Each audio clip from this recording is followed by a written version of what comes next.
I was able to join the sketchbook that Urban Sketchers Cebu scheduled for the month of February. I think this is my 8th time joining their session, but this would be my first time documenting it and uploading it on my YouTube channel. Basically, what you do in this sketchbook is just go there, bring any art or drawing medium you prefer, and then sketch away. If you're interested and would like to join their future session, feel free to follow their Facebook page and Instagram account. I will be adding the links on the video description below.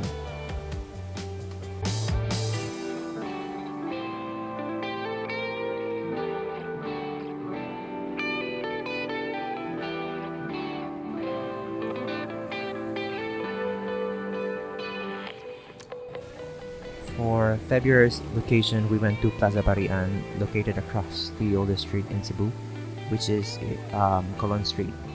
So here's a video compilation of what happened plus a time lapse of what I did during the session.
Atong Sketchwalk this February.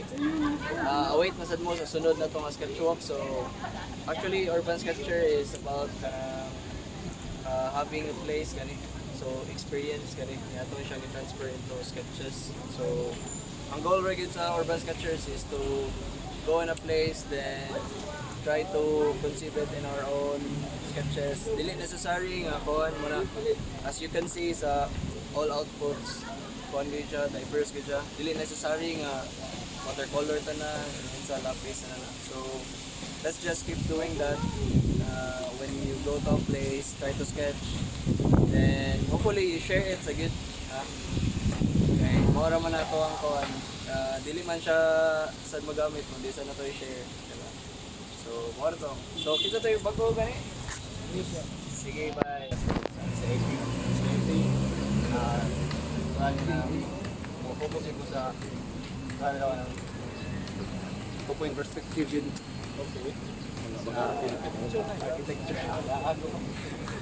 Kaya kuha naman tanaw kung kuha nyo kung straight nga vertical lines. Kaya murag sa may mong kadagaw kung pangit view ba. Magwapo, prasa mo. Unang taong buwan ko, sleeper na ako.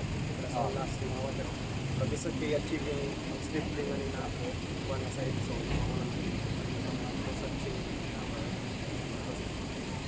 Paro kay ka? Pasensya. Then, ang sketch na ko kay typical na ko ang kuha niya ka naman.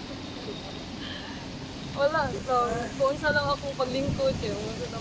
Hindi ka nagalingkod. Kung saan lang, ay, basta, ay, kanang vanishing point sa architecture na ang gamit. Okay. sa kuyog sa mo sa Urban Sketchers Cebu. Katong giingon ni Dakay ganina ang hello. So ito yung giingon. Di ba daw? Kuhan siya ka ng any form of